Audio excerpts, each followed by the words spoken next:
దేవునికి స్తోత్రం. మన ప్రభువును రక్షకుడైన యేసుక్రీస్తు ప్రభు శిలువ శ్రమల ధ్యాన కోడిక 10వ రోజు. దైవ సన్నిధికి అందరూ రండి. ముందుగా వచ్చి పాటలు పాడిన బిడ్డలకు ఆశీర్వాదం ఈ ప్రకారమే క్రమాన్ని కలిగి ఉండాలని మనం చేస్తున్నాను. ప్రార్థన చేద్దాం. అత్యంత దైవమైన నేటి 10వ రోజు శిలువ శ్రమల ధ్యాన కోడికి నమస్కరించండి. ఆది అంతం మీద ఉండి నడిపించండి. దైవ సన్నిధి మాకు దయచేయండి. కృపయు కనికరము గల తండ్రి, వచ్చిన బిడ్డలను రానున్న బిడ్డలు దేవుని కృప ఆవరింపజేసి తీసుకున్నాడు. అత్యంతము మీ సన్నిధి, మీ కృప, మీ దేవుని గురించుకుని యేసునామమున అడుగుతున్నాము. ఆమేన్.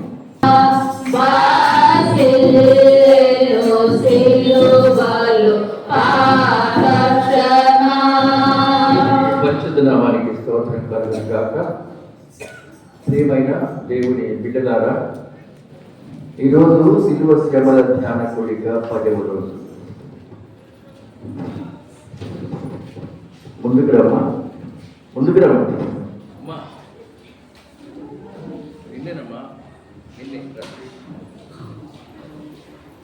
దుఃఖం నుంచి విడుదల కావాలి, ముందుకు రావాలి. సరే, ఈరోజు 10వ రోజు. గ్రహిస్తున్నారా దేవుడి వాక్యాలు? 1-2 రోజులు నేను తీవ్రమైన ఇబ్బందిలో ఉండి కూడా మీకు మెసేజ్ ఇచ్చాను. రాత్రి కూడా చదువుతున్నానే ఉన్నాను. అయినా దేవుడు నాకు ఇచ్చిన పని చేయాల్సిందే. ఈ 10 రోజుల్లో మీరేమి గ్రహించారు? ఈ 10 రోజులు మీకు ఎలా ఉంది? ఈరోజు ఫిబ్రవరి నెల ఆఖరి రోజు,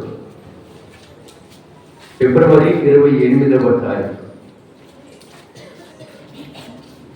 ఇలాంటి నెలలు కొన్ని సంవత్సరాలకు ఒకటి వస్తున్నాయి. ఈ ఫిబ్రవరిలో మ్యాజిక్ ఏంటో కొద్ది ఆలోచించండి. ఈ ఫిబ్రవరిలో ఒక మ్యాజిక్ ఉంది. ఇలాంటి నెలలు కొన్నేళ్ల తర్వాత వస్తుంది. ఏం మ్యాజిక్? 28 రోజుల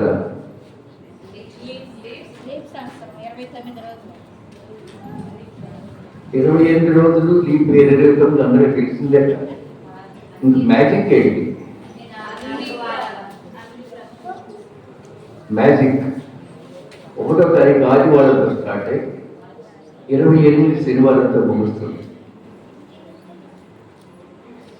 ఫిబ్రవరి 1 ఆదివారం, ఫిబ్రవరి 28 శనివారం. అలాగే ప్రతి వారం ఫుల్గా ఉంటుంది. క్యాలెండర్లో ఎక్కడ గ్యాప్ లేదు. అన్ని నెలలకి గ్యాప్స్ ఉంటాయి. ఈ ఒక్క వారానికి, ఈ ఒక్క నెలకి గ్యాప్ లేవు. 7 అన్ని ఫుల్గా ఉన్నాయి క్యాలెండర్. రోజు చూస్తాం కానీ కొన్ని మ్యాజిక్స్ అబ్జర్వ్ చేయండి మనం. ఇక ఏ నెలను చూసుకుంటే గ్యాప్ ఉంటుంది. కొన్ని ఖాళీలు పువ్వులో ఇంటిలో పెట్టండి. ఇలాంటి నెలలు కొన్నేళ్ల తర్వాతే వస్తాయి. విషయ జ్ఞానం ఏంటంటే చూడగానే మనకి స్ఫురించాలి. చాలా మ్యాజిక్గా ఉంటాయి. 1 to 7, 8 to 14, 9 to 21, 22 to 20 ఫుల్గా నిండిపోయినాయి. కళ్ళన్నీ నిండిపోయి. This is the magic. సరే అండి, దేవుడు మనకి ఇచ్చిన దానికి మనం దేవుడికి ఏమి ఇచ్చాం? అసలు దేవుడికి ఇవ్వాలని ఎప్పుడైనా అనిపిస్తుందా? దేవుడు మనకి ఇచ్చిన దానికి దేవుడికి మనం ఏమి ఇచ్చాం? దేవుడు నీకు ఇస్తే యాక్సెప్ట్ చేస్తావా? ఓ గ్యారంటీగా. Will you accept what God has given you? definitely I will ask. At the same time, what you are going to thought. దేవుడిని నువ్వు వేయిస్తున్నావు, వెనక్కి ముందుకి పక్కకి చూసుకోవడం తప్ప ఏమి. ఆల్సో వాట్ గాడ్ నీడ్స్, దేవుడికి ఏం కావాలి, దేవుడికి ఏం కావాలి, నువ్వేమిస్తున్నావు. 90% 90% క్రైస్తవులు ఫాలో కానటువంటి విషయం ఏంటంటే 90% క్రైస్తవులు బైబిల్లో చెప్పింది ఫాలో కానటువంటి ఒక మాట ఉంది. అది ఏంటి చెప్పడం? దశమ భాగములెల్లా దేవుడివి.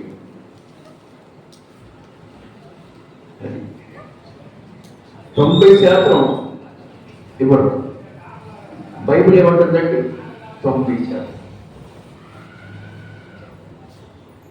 నీకు ఒకవేళ 20 బస్తాలు ఇస్తే దశమ భాగం 2 బస్తాలు. 90% ప్రజలు దశమ భాగం లేదు. పోనీలే ఎంతో కొంత, అది కూడా లేదు. తెలిసింది ఏంటి అంటే గోయింగ్ అండ్ కమింగ్,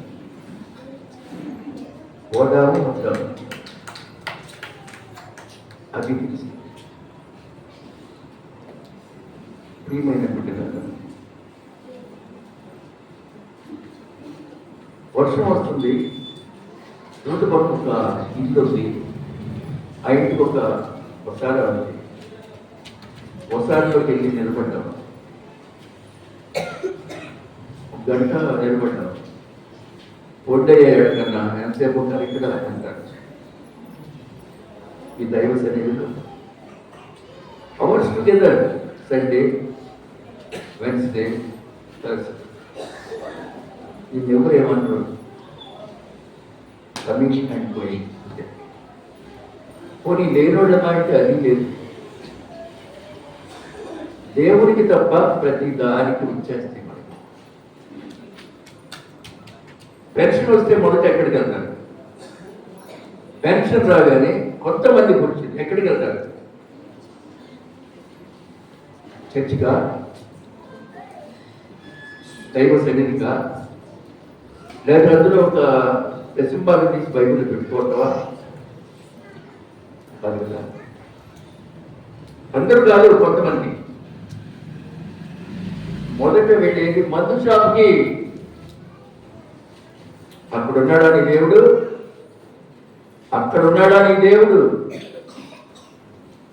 రోగం వచ్చి పడిపోతే అప్పుడు పిలుస్తావు, అయ్యా అయ్యా అయ్యా అయ్యా నాకు కొంత ప్రార్థన చేయాలి, సంఘంలో ప్రార్థన చేయించయ్యా కదా. పెన్షన్ వస్తే మొట్టమొదటి వెళ్ళేది మందు షాప్కి. ముఖం కడుక్కోకుండా కాఫీ తాగరు, ఇడ్లీ తాగరు, కానీ ముఖం కడుక్కోకుండా తాగే వస్తువులు మందు లేక సారాయి. అదేంటి, ఎనీవేర్, ఎక్కడైనా, ఎనీ టైం, ఎప్పుడైనా తాగలిగిన వస్తువు కూడా సారాయే. యు ఆర్ రూల్డ్ బై సైతాన్. సైతాను చేత పరిపాలించబడుతున్నారు. సైతాను మిమ్మల్ని ఆట్లాడిస్తుంది కదా. అయ్యో నాకు ఇంత డబ్బు ఇచ్చాడే, ఒకప్పుడు నాకు ఇంత పెన్షన్ లేదే, పనికెళ్ళి పూజ చేసుకోలేని పరిస్థితి వస్తే బాబు ఒక ముద్ద పెట్టరా, అమ్మ ఒక ముద్ద పెట్టరా, కొడుకుని కూతురు నడుపుకునేవాడిని, కానీ ప్రభుత్వం నాకు పెన్షన్ 4,000 ఇచ్చిందే. దేవుడికి ఇందులో ఒక 100 రూపాయలు ఇచ్చారు. ఎప్పుడైనా అనుకుంటున్నా ఎక్కువ మంది జీవితాలు అలా ఉండిపోయింది. మరి మన నామకార్థ క్రైస్తవులమా, నిజ క్రైస్తవులమా? కేవలము మాటల క్రైస్తవులు, నామకార్థ క్రైస్తవులు. ఈ జీవితం ఇంకెప్పుడు మారుతుందండి? శరీర భాగాలు చెడిపోయిన తర్వాత ఒక పెన్షన్ కాదు కదా, 10 పెన్షన్లు కూడా చాలు. అప్పుడు చేస్తావు అప్పుడు కదా. పైగా గుండెల మీద చేసుకో, నీ పెన్షన్ కరెక్ట్ కాదు. నాకేం భయం లేదు, నా పెన్షన్ కరెక్ట్. రాత్రనక పగలనక వర్షంలో తుఫాన్లో మంచులో గాలిలో 2 రైళ్లు, ఒకటి అప్ లైన్లో పరిగెత్తుంటే ఒక డౌన్ లైన్లో పరిగెత్తుంటే పోరాడమని శబ్దాలు మంచిగా నిలబడి లైట్ చూపిస్తున్నాను station master. Mid night platform ఇంకెవరు ఉన్నారు, నా అసిస్టెంట్ అవుటర్ ప్లాట్ఫామ్ అది రూల్స్. అప్లై తమిళనాడు పాస్ అవుతా ఉంటుంది 100 కిలోమీటర్స్ స్పీడ్లో. డౌన్ లైన్లో GT grand trunk express pass అవుతుంది 100 కిలోమీటర్ స్పీడ్లో. ఆ పెరుగాల మధ్య ప్లాట్ఫామ్ మీద నిలబడి ఆల్ రైట్ మీకు సిగ్నల్స్ బాగున్నాయి అని చూపించిన స్టేషన్ మాస్టర్. తెల్లారిందాక 1 గంటకు 6 ట్రైన్స్, 10 నిమిషాలు ఒక ట్రైన్, గంటకు 6. నైట్ డ్యూటీ 8 గంటల్లో 50 ట్రైన్స్ డీల్ చేస్తారు. ప్యానల్ బోర్డ్ వర్క్ చేసుకుంటూ, కమ్యూనికేషన్ అంతా రెడీ చేసుకుంటూ, గేట్ మ్యాన్స్ వర్క్ చేస్తూ, ట్రైన్ గేట్ వే సిగ్నల్ స్టార్టింగ్ గేట్ వేసినట్టు వేసినట్టు నాకు లైట్ వెళ్తారు ట్రైన్. అది సిస్టమ్. వాడు వేయకపోతే వాడికి ఇంకా బటర్ కొట్టి పెద్దగా అలారం తల్లి కొట్టి వాడికి మోగిపోతాడు. వినకపోతే రేపు పొద్దున మేము పంపించి ఛార్జ్ అయితే ఒకవేళ 2 నిమిషాలు ఇంకా అంటే సిగ్నల్ పడక ఆగిపోతే ట్రైన్ ఈ ట్రైన్ ఆగిపోతే డ్రైవర్స్ ఆర్డర్ కొట్టా ఉంటాను బైక్.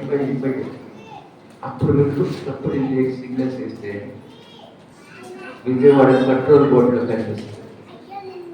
పలాని స్టేషన్లో సిగ్నల్ ఇవ్వడం వల్ల 2 నిమిషాలు డీటైన్ అయిపోయింది ట్రైన్, 3 నిమిషాలైంది టెన్షన్.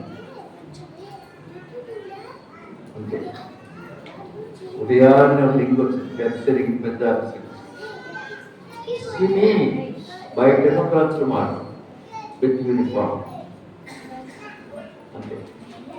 నన్ను రేపు 10 గంటలకి యూనిఫామ్ కదా అంటారు. పనిష్మెంట్ ఇవ్వడానికి ఇప్పించినందుకు ఈ 2 నిమిషాలు. వెళ్ళిన తర్వాత అక్కడ వాళ్ళ పర్సనల్ అసిస్టెంట్ అలానే స్టేషన్ మాస్టర్ గారు వచ్చారని చెప్తారు. వెయిట్ లోపలికి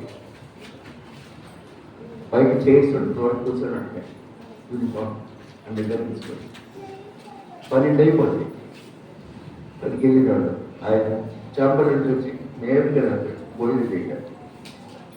మొత్తం కూడా పనిష్మెంట్ అని 2 గంటలకు వస్తాడు చూసుకుంటాడు.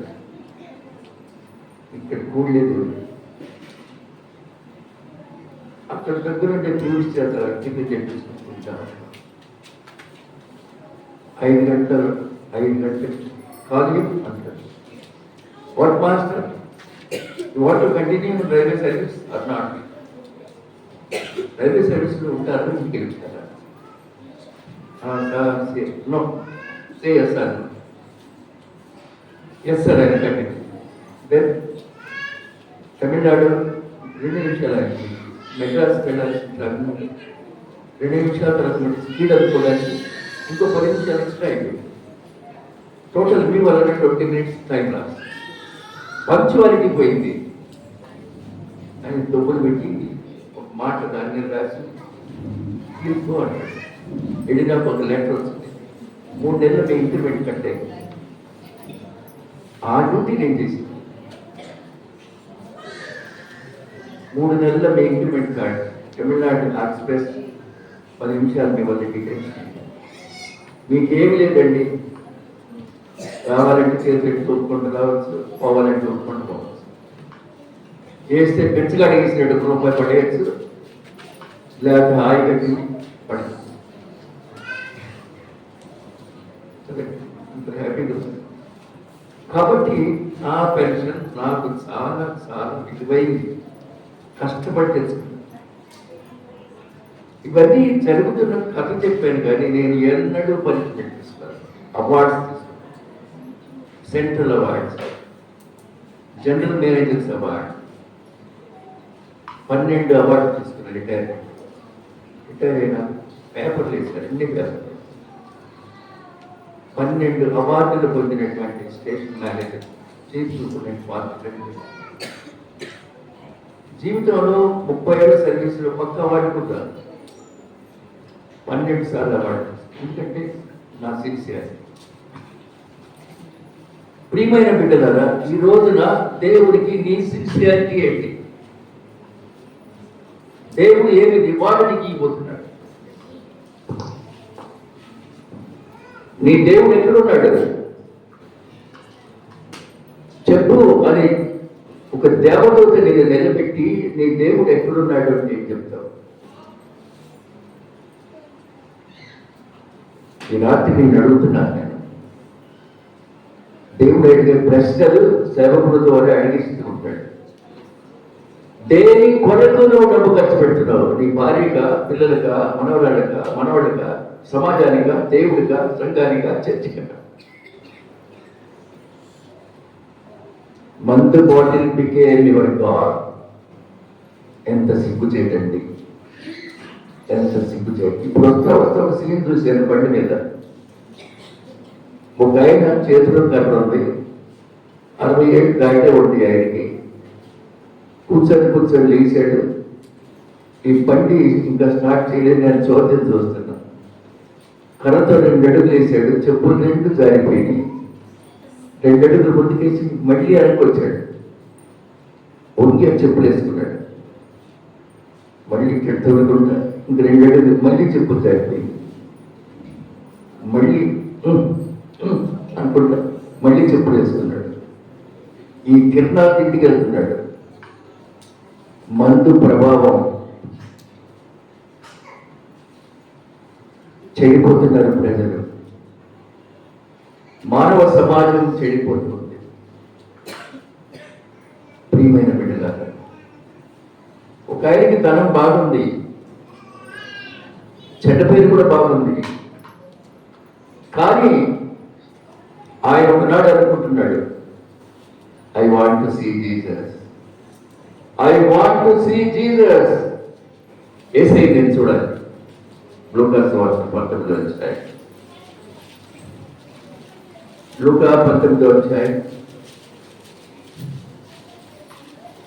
1 to 9. గబగబా చదివేవాడు చదవండి, మైక్ తీసుకోండి.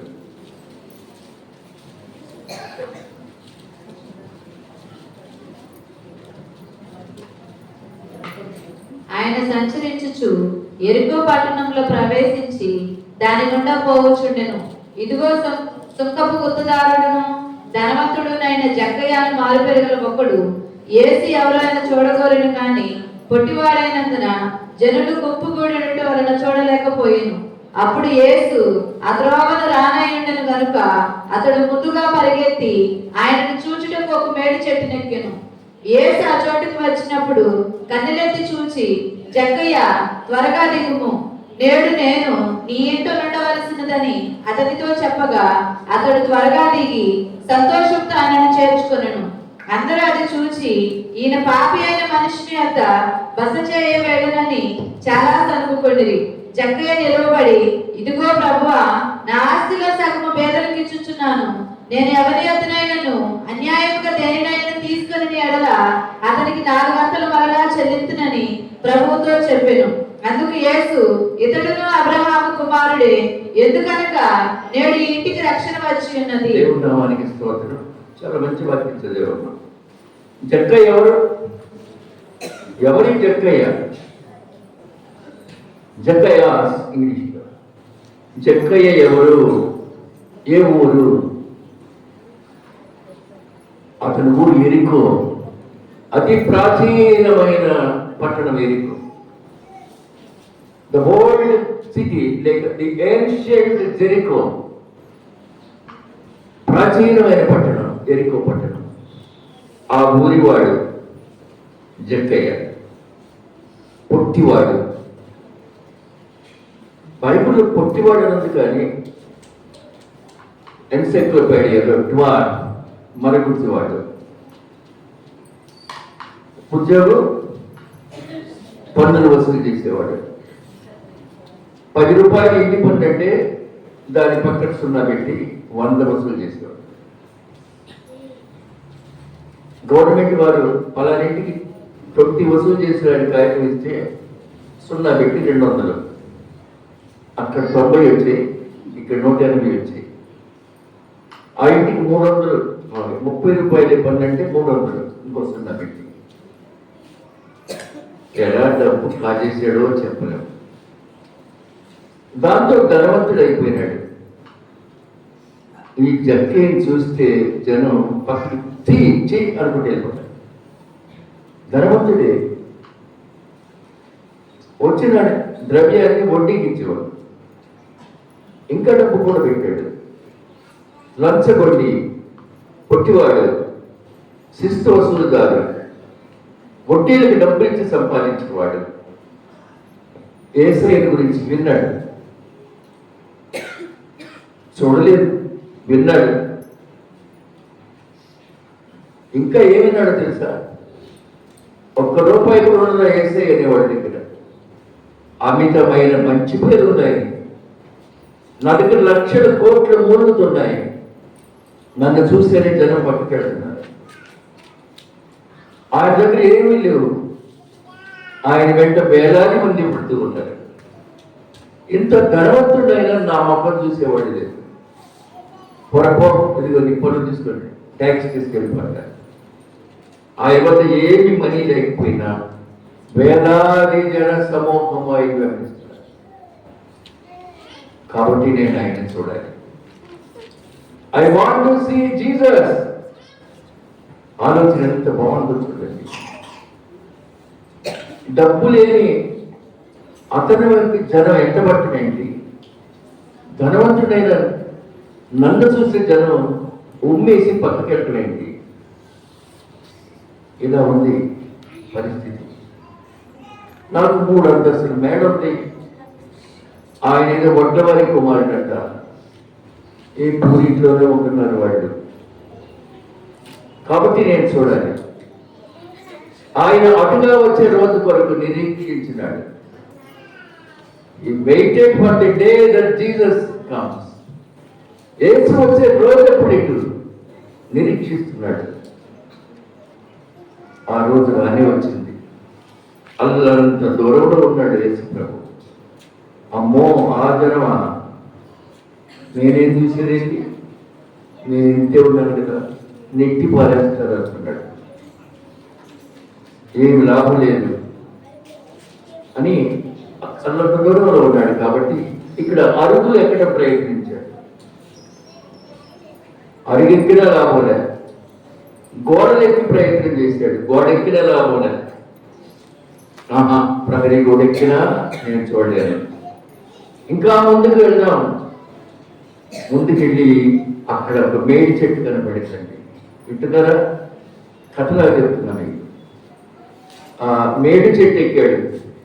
అటు ఇటు చూసాడేమో, అరే ఆ గొప్పవాడు చెట్లు ఎక్కుతున్నాడు రా అంటారు జనం. ఎత్తివ చేస్తారు. కానీ జనం ఆయనతో ఉన్నారు. రోడ్డు సింగిల్గా ఉంది. రోడ్డు పక్కన మేడి చెట్టు ఉంది. ఎక్కి కూర్చున్నాడు. ఒకవేళ జనం చూస్తే పిచ్చి చెప్పేయ, పిచ్చి పట్టింది, డబ్బు ఎక్కువై చెట్లు ఎక్కుతున్నాడు అంతానే. చూడలేదు ఎవరు, అమ్మయ్య అంటున్నాడు.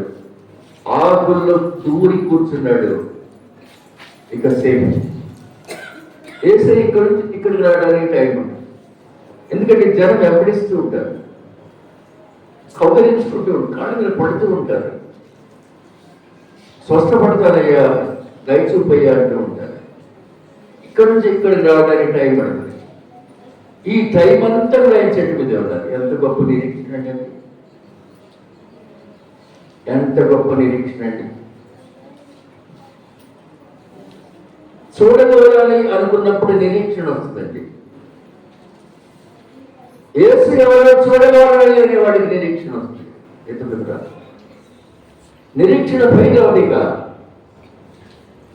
రావడానికి టైం పట్టిన ఓపిక చెట్టు మీద కూర్చున్నాడు, పైనుండి దగ్గరికి వస్తున్నాడు. ఇప్పుడు నేను క్లియర్గా చూడగలను, ఇట్లా చూశారంటే ఆయన కనిపిస్తాడు అని ఆనందంతో ఉన్నాడు. యేసయ్య రానే వచ్చాడు. రానే వచ్చి యేసయ్య ఆగిపోయాడు. ప్రజలకేం తెలియదు, ఎందుకు ఆగాడో తెలియదు. యేసయ్యది స్లో అయినా నాన్ స్టాప్ వాకింగ్, కానీ ఇక్కడ మాత్రం ఆగాడు. ఆగి జక్కయ్య జక్కయ్య ఇచ్చాడు. నా పేరు కూడా ఆయనకి తెలిసిందే. ఆనందం, ఆశ్చర్యం, ఆనందం అంటే అవును, ఆయన మన పేరు తెలిసింది, మన పేరు తెలుసు, మన ఊరు తెలుసు, మన గుణగణాలు తెలుసు, మన మనస్సులో ఏముందో కూడా తెలుసు. ఆయన సర్వాంతర్యామి, ఆమ్నిపోటెంట్, ఇందుగలడు అందులేడని సందేహం వలదు, ఎందెందు వెతికినా అందరిదే కలడు. ఆమ్నిపోటెంట్. ప్రియమైన బిడ్డలారా, దేవుడికి మనం తెలుసు, ఆ విషయం నీకు తెలియదు. మనం దేవుడికి నేను తెలుసు, ఏం చేస్తున్నానో తెలుసు అనే విషయం నీకు తెలియదు. మనం అది డిలీట్ చేయబడ్డా మాటని. నువ్వు ఏం చేస్తున్నావు అని దేవుడికి తెలుసు అని తెలియని ప్రజలుగా ఉండిపోతున్నావు. మనం నకానే నీవు ఆ చెట్టు కింద ఉన్నప్పుడు చూసాడు అనలేదు, అంతనేది నీవు ఆ అంతూరపు చెట్టు కిందనే ఉన్నావు, చూశాను నేను.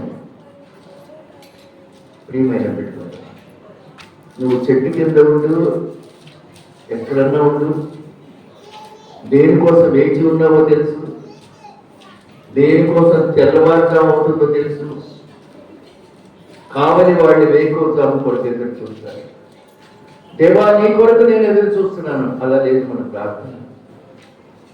పొద్దున్నే మందు షాప్ ఫోటో తీసుకోవచ్చు, ఆడు కాబట్టి ఇంకొక వ్యసనం, ఆ వ్యసనం కాబట్టి ఇంకొక వ్యసనం.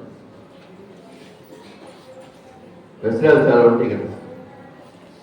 పొద్దున్నే ఎదురు చూస్తుంది దానికోసం అదండి. పొద్దున్నే దైవ సన్నిధి, అసలు ఎక్కడికి వెళ్ళద్దు, మోకరించి 1 నిమిషం ప్రేయర్ చేయగలవా? మోకరించి 1 నిమిషం. ఎందరో నిరుద్యోగులు అమ్మ నాన్నలు పెట్టింది తింటూ ఉద్యోగాలు ఎప్పుడు వస్తాయా దేవుడా అని తిరుగుతున్న ఈ రోజుల్లో చదువు సత్యం లేని నీకు, పొలం పనికి కూడా పనికిరాని నీకు, అయాచితంగా డబ్బులు వస్తుంటే దేవుడు నీ యొడల ఎంత జాలి చూపాడో మర్చిపోయావు. దేవుడు నీ యొడల ఎంత కనికరాన్ని చూపాడో మర్చిపోతున్నావు. కీర్తన 139:2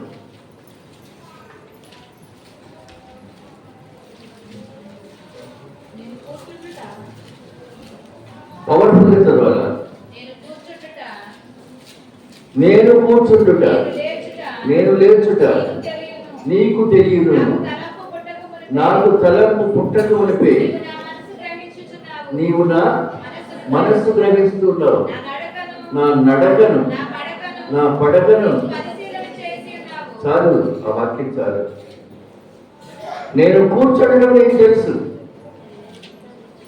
లేచి ఉండడం తెలుసు, నడవడం తెలుసు, పడుకోవడం తెలుసు, కూర్చోవడం తెలుసు, అన్నీ తెలుసు. నీకు ఏం చేస్తున్నానో తెలుసు. నీవు నాకు ఇచ్చినది ఏం చేస్తున్నానో నీకు తెలుసు. నా సంగతులన్నీ నీకు తెలిసినయ్యా. ప్రియమైన దేవుని బిడ్డలారా, లూకా 19:5 చూడండి. యేసు ఆ చోటికి వచ్చినప్పుడు కనులేపి చూసి, జక్కయ్య త్వరగా దిగు, నేడు నేను నీ ఇంట ఉండవలసి ఉందని. జక్కయ్య త్వరగా దిగు, నేడు నేను నీ ఇంట ఉండవలసి వచ్చింది. ఏమనుకుంటాడు చుట్టుపక్కల? ఇంతసేపు వెంబడించిన వాళ్ళకి మాట్లాడలేదు, కానీ ఆ పరమ పాపి అయిన వాడిని మాత్రం రారా మీ ఇంట్లో ఉంటానంటున్నాడు. ఏమంటే మనం మాట్లాడలేకపోతే నేను నీ ఇంట ఉండవలసి వచ్చింది. త్వరగా నీకు ఎందుకన్నాడమ్మా? What is the speciality in జక్కయ్య? ఏమిటా ప్రత్యేకత? యేసును చూడాలన్న తపన, ది ఇంటెన్షన్, తాపత్రయం. యేసును చూడాలన్న తపన. ఏడవుతుందని పరుగులెత్తున్నారే, God is going to see you. దేవుడు నేను చూస్తున్నాడు. అన్నం వండుకోకుండా పరిగెత్తారే, దేవుడు నేను చూస్తున్నాడు. పనులన్నీ అసలు స్నానం లేదు, లేదు, ముందు నేను వెళ్ళాల్సిందే, వస్తున్నాడే. God is choosing. నీ తపన దేవుడు చూస్తున్నాడండి. ఇదిగో వృద్ధాప్యంలో వాక్యం వినడానికి వచ్చిన నిన్ను దేవుడు చూస్తున్నాడు. చూసిన దేవుడు మీతో మాట్లాడాడు. జక్కయ్య త్వరగా దిగు, నేడు నేను నీ ఇంట ఉండవలసి వచ్చింది.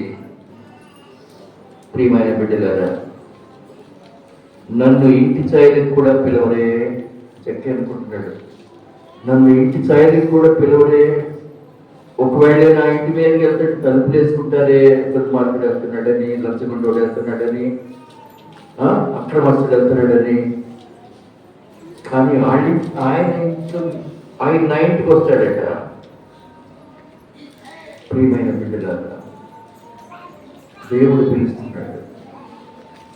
క్యాసెట్ పాట పాడగలరా? యేసు నిన్ను పిలుచుచున్నాడు.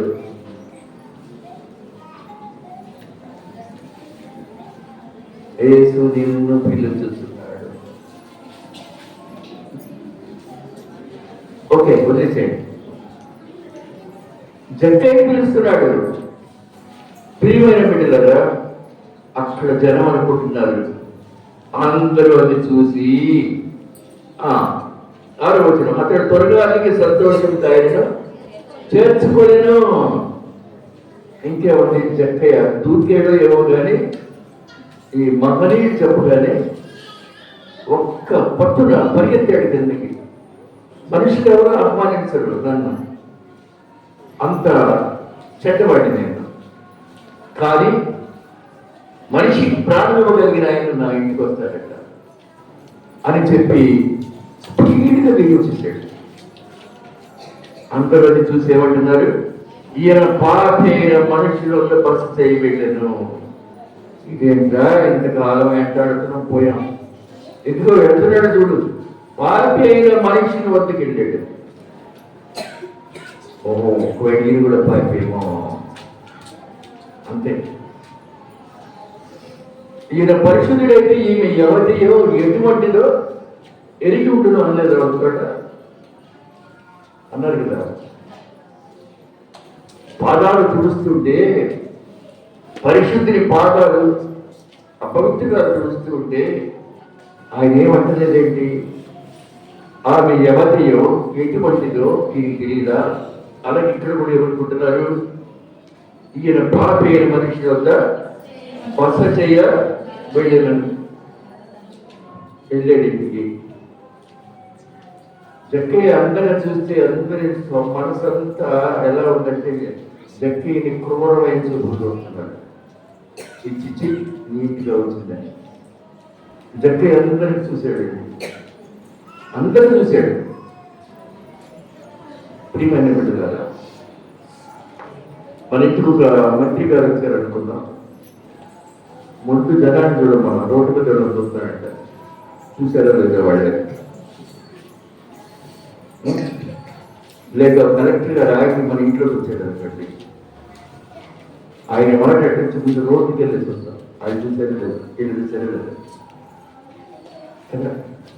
ఇప్పుడు జక్కీని అందరూ చూస్తుంటే జక్కీకి లోపల చాలా వేదన. నేను పాటిస్తుంది కదా, అందరూ చూస్తున్నాను. పరిశుద్ధుడిని ఎందుకు వచ్చాడు ఇలా ఈ పాటి దగ్గరికి అనుకుంటున్నాను కదా. పరిశుద్ధుడిని నా పాపం వెక్కిరిస్తుంది, పరిశుద్ధుడిని నా పాపం వెక్కిరిస్తుంది అని చెప్పి నిలబడ్డాడు. ఇక 8వ ఇదిగో ప్రభువా నా ఆస్తిలో సగము బీదలకు ఇస్తున్నాను. ఎందుకని మనుషులు చూస్తూ ఉన్నారు, అసహ్యంగా చూస్తున్నారు. ఈ ధనం వేస్ట్. ఇదిగో ప్రభువా నా ఆస్తిలో సగం బీదలకు ఇస్తున్నాను. నేను ఎవరి వద్దైనా అన్యాయంగా దేన్నైనా తీసుకునేలా అతనికి 4 గంటలు మళ్ళా చెల్లిస్తాను. అది పశ్చాత్తాపం. ప్రియమైన దేవుని బిడ్డ కదా, తన పాపం గుర్తొచ్చి అన్నీ వదులుకోవాలి. నా సొమ్మంతా అన్యాయంగా సంపాదించిందే కదా, మొత్తం వదిలేద్దాం. ఏసు నాకు చాలు. నేను పాపిని